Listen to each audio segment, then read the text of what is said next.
मित्रों, हमारे सनातन या फिर हिंदू धर्म में ज्यादातर देवी देवताओं का संबंध भारत के ही अलग अलग प्रांतों से दिखाया जाता है। फिर वो प्रभु श्री राम हो जो अयोध्या नगरी में अवतरित हुए, या फिर लीलाधारी भगवान श्री कृष्ण जिन्होंने अवतार लेने के लिए पवित्र मथुरा नगरी को चुना।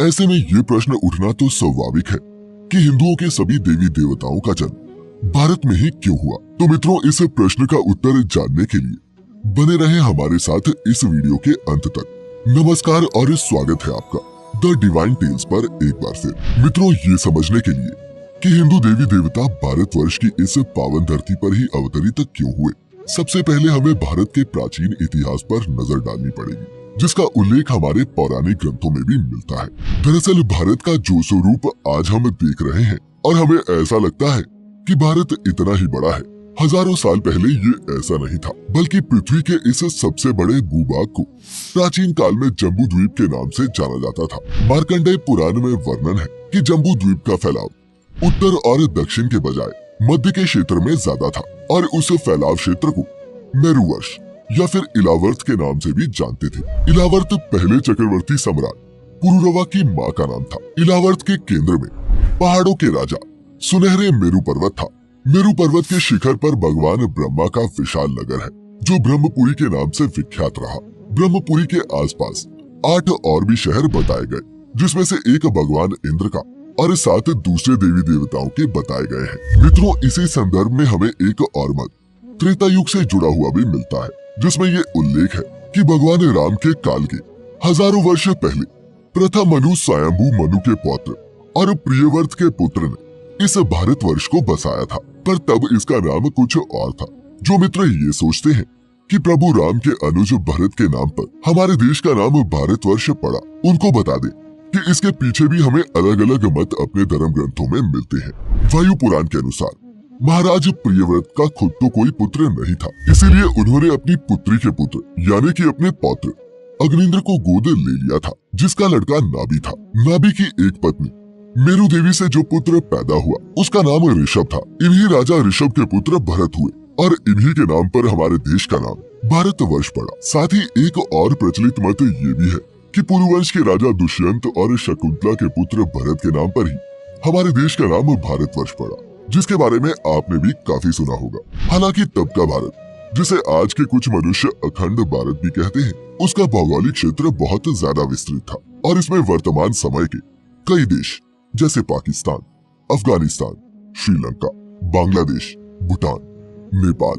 ईरान, इराक और चीन का कुछ भाग इस सभी के अंतर्गत आता था। यही अखंड भारत आर्यवर्त के नाम से भी प्रसिद्ध था। और मित्रों, ऐसा नहीं है कि हिंदू मंदिर सिर्फ भारत में ही देखने को मिलते हैं। दुनिया के कई देश हैं जहाँ प्राचीन मंदिर के प्रमाण मिलते हैं और ऐसी कई जगह हैं जहाँ आज भी सनातन रीति रिवाज से पूजा पाठ होता है। थाईलैंड के राज परिवार पर सदियों से हिंदू धर्म का गहरा प्रभाव रहा है।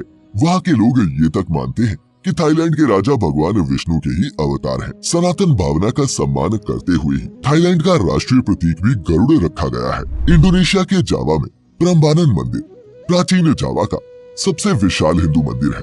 ये मंदिर खास तौर पर ब्रह्मा, विष्णु और महेश को समर्पित है। इस मंदिर को यूनेस्को ने विश्व धरोहर की सूची में भी शामिल किया है। मंदिर में त्रिदेवों के साथ ही उनके वाहनों के भी मंदिर मिलते हैं और ऐसा माना जाता है कि इस मंदिर का निर्माण 9वीं सदी के आसपास हुआ था। इसके अलावा बाली में पुरातमन सरस्वती मंदिर और जावा में स्थित सिंगसरी शिव मंदिर भी मौजूद है, जो इस बात का प्रमाण है कि अखंड भारत काफी दूर तक फैला हुआ था और हिंदू धर्म की नींव सिर्फ उस भारत से नहीं निकली है जैसा हमें आज के समय में नजर आता है। मित्रों, मैक्सिको तक में एक खुदाई के दौरान भगवान गणेश और माँ लक्ष्मी की प्राचीन प्रतिमाएं मिली थी। जानकार मानते हैं कि मैक्सिको शब्द संस्कृत के मक्षिका शब्द से ही आता है और मैक्सिको में ऐसे हजारों प्रमाण मिलते हैं जिनसे ये सिद्ध होता है कि हिंदू धर्म की पहुंच यहाँ तक थी। दूसरी ओर स्पेन में हजारों वर्ष पुराना एक मंदिर है जिस पर भगवान विष्णु की प्रतिमा अंकित है। और मित्रों, कुछ वर्ष पहले ही रूस के वोल्गा प्रांत में भगवान विष्णु की मूर्तियां मिली थी और इतिहासकारों के मुताबिक ये मूर्तियां 7वीं से 10वीं सदी के बीच की थी। ये गांव 1700 साल पहले एक प्राचीन और विशाल शहर हुआ करता था। सन 2007 में यहाँ से मूर्तियां पाई गई थी। 7 वर्षों से उत्खनन कर रहे समूह के डॉक्टर कोजविनका का कहना है कि मूर्ति के साथ ही अब तक किए गए उत्खनन में उन्हें प्राचीन सिक्के, पदक, अंगूठियां और शस्त्र भी मिले हैं। कंबोडिया में भी बड़ी संख्या में हिंदू और बौद्ध मंदिर देखने को मिलते हैं, जो इस बात का जीता जागता उदाहरण है कि कभी यहाँ भी हिंदू धर्म अपने चरम पर था। ये भी माना जाता है कि पहली सदी में कौंडिन्य नामक एक ब्राह्मण ने हिंद चीन में हिंदू राज्य की स्थापना की थी और इन्हीं के नाम पर कंबोडिया बना। हालांकि कंबोडिया की प्राचीन दंत कथाओं के अनुसार इस उपनिवेश की नींव आर्य देश के राजा कंबू स्वयंभू ने डाली थी, जो एक बहुत बड़े शिव भक्त थे। तो मित्रों, उम्मीद है कि आप समझ पाए होंगे कि प्राचीन काल में सनातन धर्म की जड़ें पूरी दुनिया तक फैली हुई थी और चूंकि आज के समय में हमारा धर्म भारतवर्ष में सबसे ज्यादा केंद्रित है, इसीलिए हमें जो दंत कथाएं सुनने को मिलती हैं, अपने आसपास की ही सुनने को ज्यादा मिलती है। सच तो ये है कि कालांतर में जम्बू द्वीप के खंडित होने के कारण नए नए देश बनते गए और भारत सिमटकर पहले से काफी छोटा रह गया। उम्मीद करते हैं आपको हमारी आज की ये प्रस्तुति पसंद आई होगी।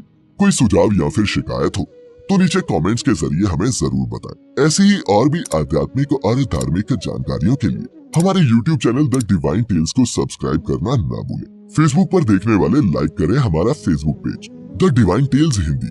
फिलहाल आज के लिए बस इतना ही। अब इजाजत दें। आपका बहुत बहुत शुक्रिया।